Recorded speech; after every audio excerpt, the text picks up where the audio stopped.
السلام علیکم ورحمۃ اللہ وبرکاتہ۔ گڈ مارننگ محترم حضرات، اس سے پہلے میں نے ایک چھوٹی سی ویڈیو آپ تمام کے سامنے پیش کیا تھا جس میں حضرت محمد صلی اللہ علیہ وسلم کا میں نے مختصر سا جو پریچے تعارف پیش کیا تھا۔ آج اسی کے سلسلے کو میں جاری رکھتا ہوں اور ایک چھوٹی سی ویڈیو آپ کے سامنے پیش کر رہا ہوں۔ یہ ہماری جو ویڈیوز ہیں آپ کے لیے بہترین انفارمیشن ہے۔ آپ خود اگر اسٹڈی کریں گے تو کافی وقت لگے گا، ٹائم لگے گا، کئی بکس پڑھنے کے بعد آپ کنکلوژن کو پہنچیں گے، لیکن وہ ساری انفارمیشن ان شارٹ بریفنگ کے ساتھ آپ حضرات کے سامنے میں پیش کرتا ہوں تاکہ نالج کا جو کمیونیکیشن ہو جائے، تو آپ اس سے فائدہ اٹھائیں کہ بیٹھے بیٹھے آپ کو ساری انفارمیشن مل جاتی ہے ہمارے ویڈیو کے تھرو۔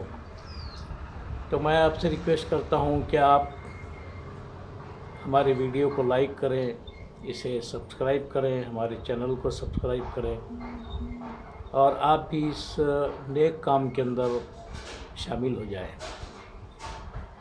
آئیے میں حضرت محمد صلی اللہ علیہ وسلم کے زمانے میں اسٹارٹنگ میں جو اسلام پھیلا، کس طریقے سے پھیلا، وہ آپ حضرات کے سامنے میں ایک آدھا اگزامپل کے ذریعے سے پیش کرتا ہوں۔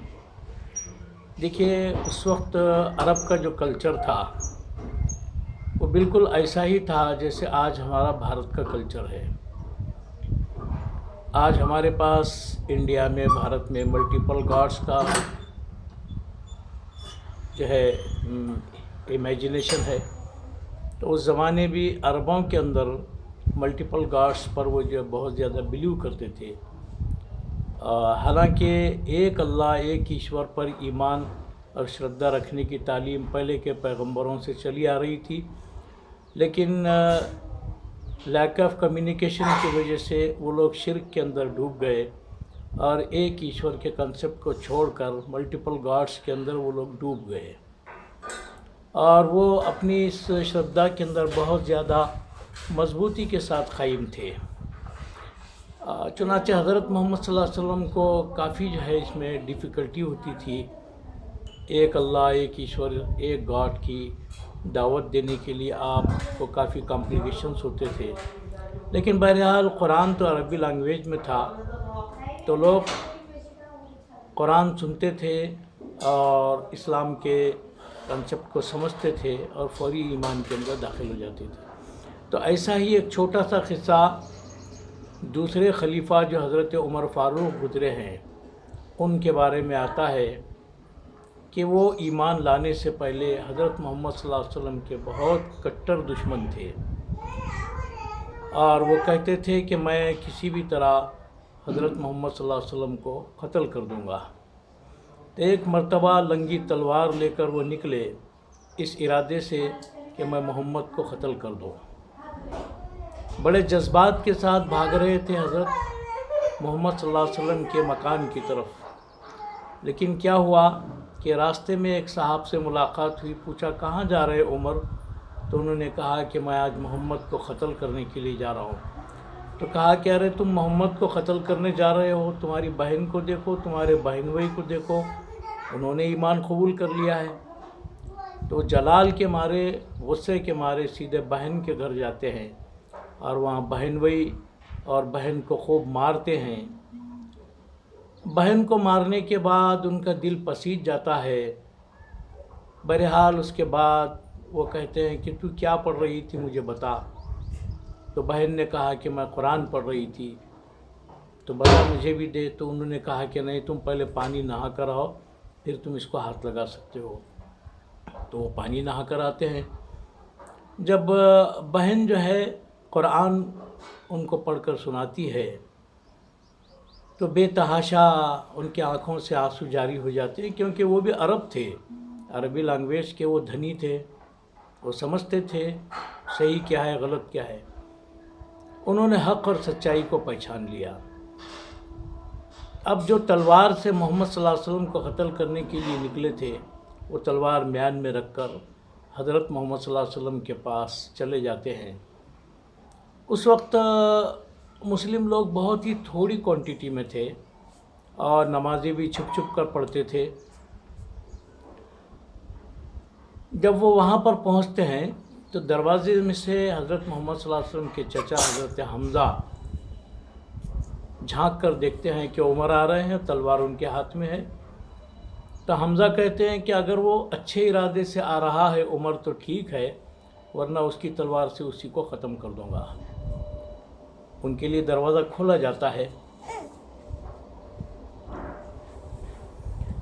دروازہ کھولنے کے بعد جیسے ہی وہ اندر داخل ہوتے ہیں تو حضرت محمد صلی اللہ علیہ وسلم سے کہتے ہیں کہ میں ایمان لانا چاہتا ہوں، تو آپ کو کلمہ پڑھا دیا جاتا ہے۔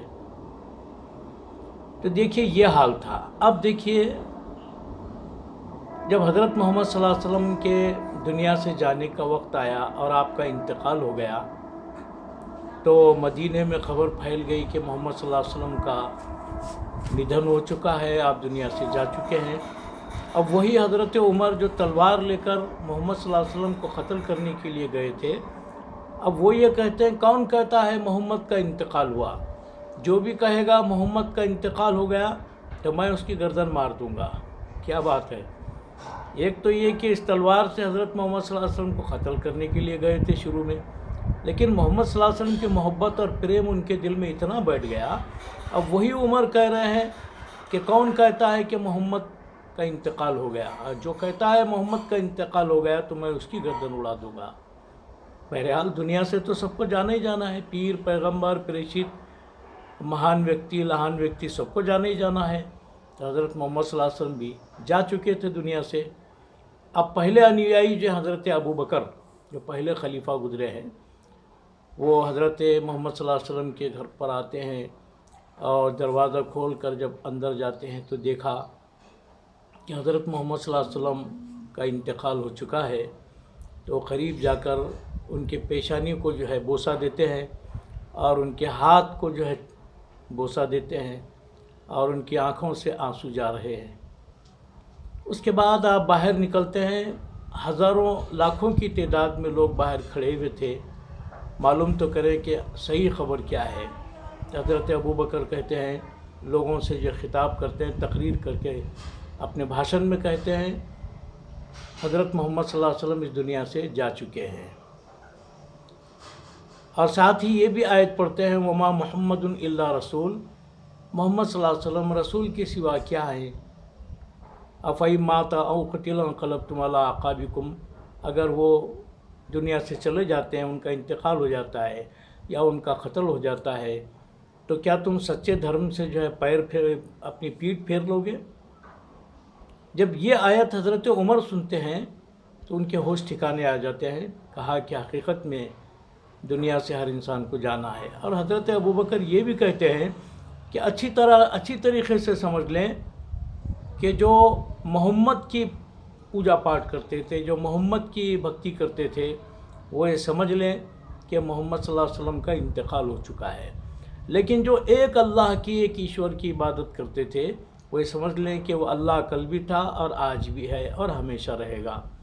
یہ آیت، یہ بات سننے کے بعد میں حضرت عمر فاروق رضی اللہ تعالیٰ عنہ کے ہوش ٹھکانے آ جاتے ہیں۔ میں آپ کو بتاؤں کہ حضرت عمر فاروق کے بارے میں ایک مرتبہ حضرت محمد صلی اللہ علیہ وسلم نے آپ سے پوچھا تھا، اے عمر تم مجھے کتنا چاہتے ہو؟ تو آپ نے جواب دیا تھا کہ میں آپ کو ہر چیز سے زیادہ چاہتا ہوں، اپنے پیسے، مال، دولت، گھر دار، بیوی، بچے، سب سے زیادہ آپ کو چاہتا ہوں، آپ کو لائک کرتا ہوں، لیکن اپنی جان سے زیادہ آپ کو نہیں چاہتا ہوں۔ تو حضرت محمد صلی اللہ علیہ وسلم نے فرمایا، اے عمر تمہارا ایمان ابھی مکمل نہیں ہوا، تم اس وقت تک مومن نہیں ہو سکتے جب تک تم اپنی جان سے بھی زیادہ مجھے نہ چاہو گے۔ اس کے بعد حضرت محمد صلی اللہ علیہ وسلم اپنا ہاتھ ان کے سینے پر رکھتے ہیں تو ان کی دل کی دنیا بدل جاتی ہے حضرت عمر کی، اور وہ کہتے ہیں کہ اے محمد صلی اللہ علیہ وسلم اب میں آپ کو اپنی جان سے بھی زیادہ چاہتا ہوں۔ تو دیکھا آپ نے، میں نے آپ کو صرف ایک ایگزامپل دیا۔ تو پریشت کی آمد کا مقصد اور ادیش لوگوں کو صحیح دشا بتانا، لوگوں کی شردھا کو سدھارنا اور غلط عقائد اور غلط جو بلیوز ہیں ان کو نکالنا اور انسانوں کو انسانوں کی غلامی سے نکال کر، انسانوں کی بندگی سے نکال کر ایک مالک کی بندگی میں ڈالنا، اور اللہ سے، اس مالک سے انسانوں کا پریچے اور سمبند کو درست کرنا، یہ پریشد کی آمد کا جو ہے مقصد ہوتا ہے، ادیش ہوتا ہے۔ چنانچہ پوری دنیا میں، پوری زندگی میں آپ نے یہی کام کیا اور پورے انسانوں تک آپ نے اس پیغام کو پہنچانے کی پوری کوشش کی۔ تو میرے بھائیوں، ایک انفارمیشن کی، ایک معلومات کی ایک چھوٹی سی ویڈیو میں نے آپ کے سامنے پیش کیا۔ میں امید کرتا ہوں کہ آپ اسے لائک کریں گے اور اپنے بھائیوں میں اسے شیئر بھی کریں گے انشاءاللہ۔ جزاک اللہ، شکریہ۔ اوکے۔